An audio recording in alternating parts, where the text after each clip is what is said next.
When you think about actors that should be in the MCU but aren't yet, the first person people usually think of is Keanu Reeves. But so far, they haven't been able to make it work. And it's not like they haven't tried. Keanu has plenty of times talked about the MCU and said that he would love to be a part of it. And Feige has said that they talk to Keanu for almost every movie they make, but they just haven't been able to find the right character for him. So far in the MCU, we've really only dealt with the Avengers and a few other related characters. And although Marvel has had access to the X-Men, Fantastic Four, and Inhumans for a while, they haven't introduced them yet, even though at 2019 San Diego Comic-Con, Feige revealed that Marvel Studios was working on the Fantastic Four, which I've talked about again recently, and he also mentioned the X-Men, or as he called it, a mutants project.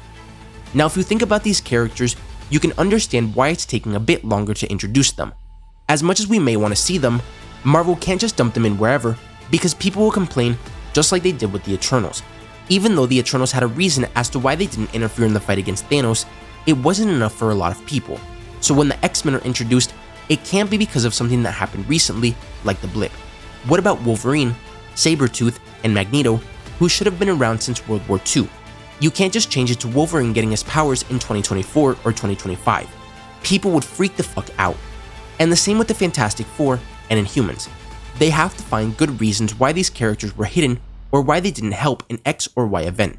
And this is the reason why Feige announced at CinemaCon that he would travel to a resort to begin planning out Phase 5 and the next 10 years of the MCU, so that they can figure out how to introduce these characters in a way that makes sense.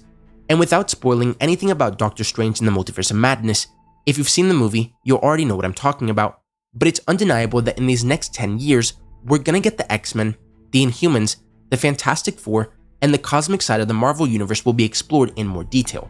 And the reason why I even mention this is because Marvel Studios now has thousands more characters that they can introduce, at least one of which has to be a perfect fit for Keanu Reeves. Now take this with a grain of salt, but it's possible that Marvel may have already found that character, as according to Giant Frickin' Robot, Keanu Reeves has been cast in a super secret role. It's gonna be in a movie, and Marvel Studios are gonna do their very best to keep this one secret to really make big waves at the theater when it drops. Now when you hear that Keanu has been cast, you may assume that it's for something coming soon, but that's not necessarily the case. Let's say that Keanu wanted to play Wolverine, and Marvel Studios said, okay, sure, we may not see Wolverine for 5 more years, as it's not guaranteed that Wolverine is even one of the first mutants Marvel introduces, and the same can be said for any other character. We know that a Nova project is in development, but again, there's no guarantee that he appears in Guardians 3 or the Marvels first, even Ghost Rider. We have Moon Knight, we're getting Blade, Werewolf by Night, and Man-Thing. The Midnight Suns are clearly being set up, and it's rumored that Ghost Rider was one of the characters cut from Doctor Strange 2. But even with all of this, if to differentiate him from the 2 other versions, Marvel decided to go with Cosmic Ghost Rider, he's probably not coming for a while, which is why Marvel casting Keanu Reeves now is perfect. It doesn't immediately tie him down for a 10-year multi-picture contract, and it also lets Marvel introduce the character in a way that makes sense, and set up everything else that's needed for the character to thrive in the MCU first. But let me know what you guys think about all this. Are you excited to see Keanu Reeves in the MCU, and which character would you like to see him play? If you enjoyed the video, don't forget to like, comment, subscribe, and turn on post notifications so you will never miss another video. Thanks for watching, and remember to wash your hands and stay safe.